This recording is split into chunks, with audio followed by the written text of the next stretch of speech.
Thank you for joining us on today's tip of the week. Today we're going to be talking about the statement manager inside the program. What the statement manager does is it allows you to essentially see a copy of each and every statement you've ever created inside the program once you have this feature. So what I've done here is I've gone into the reports section of the software. I clicked on statements. I'm going to print a statement. Now this particular statement is a responsible statement, meaning that only people that have balances that they specifically owe for, meaning the insurance has done their part, is going to pull up here. Now this particular one also is a family statement, so it's addressed to the head of household, has the totals for James, but it also has Paige on here since she's a dependent of James. And I'm going to go ahead and print it. I'm going to print it to a file so as not to waste paper. Now this box comes up that says mark printed transactions as billed. If you hit yes, you'll notice a little progress bar pops up real quick and goes through its thing. And that just means it's assigning statement dates to each of these procedures on the person's ledger. And it's making a copy of the statement and putting a copy of it and a line inside the person's ledger as well. So I'm going to go ahead and go to James Davis's ledger. So we can see right here in James Davis's ledger, there's a line that says today we printed a statement.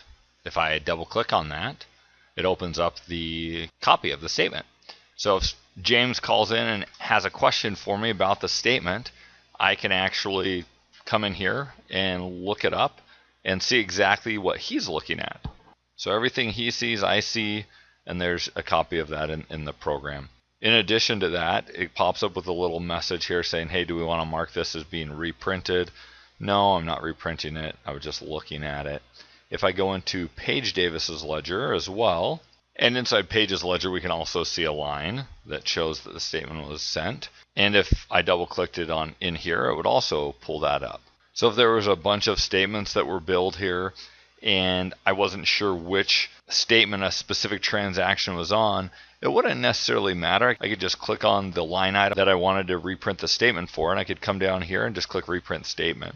If it happens to be on more than one statement, you can go ahead and just choose which statement. It'll come up with all the statements in here that that particular line is on, and you can choose which one it is and reprint that one. And again, there it is. I could come here again and print that out if I wanted to. In addition, if we go to activities and statement manager, it's going to take us to our statement list where we can see which head of household it was sent to, which chart numbers were on a particular statement, which batch it was part of. So in this case, each one of these statements is its own batch, but when it was last printed, what's the most current date printed. You can see all that information, and again from here you can also pull that up. So if I double clicked on these, again it's going to pull up that statement as well, that entire batch. So if it was a batch of 25 different patients, it would pull up that whole batch. So where the ledger, you're just going to go for the one patient.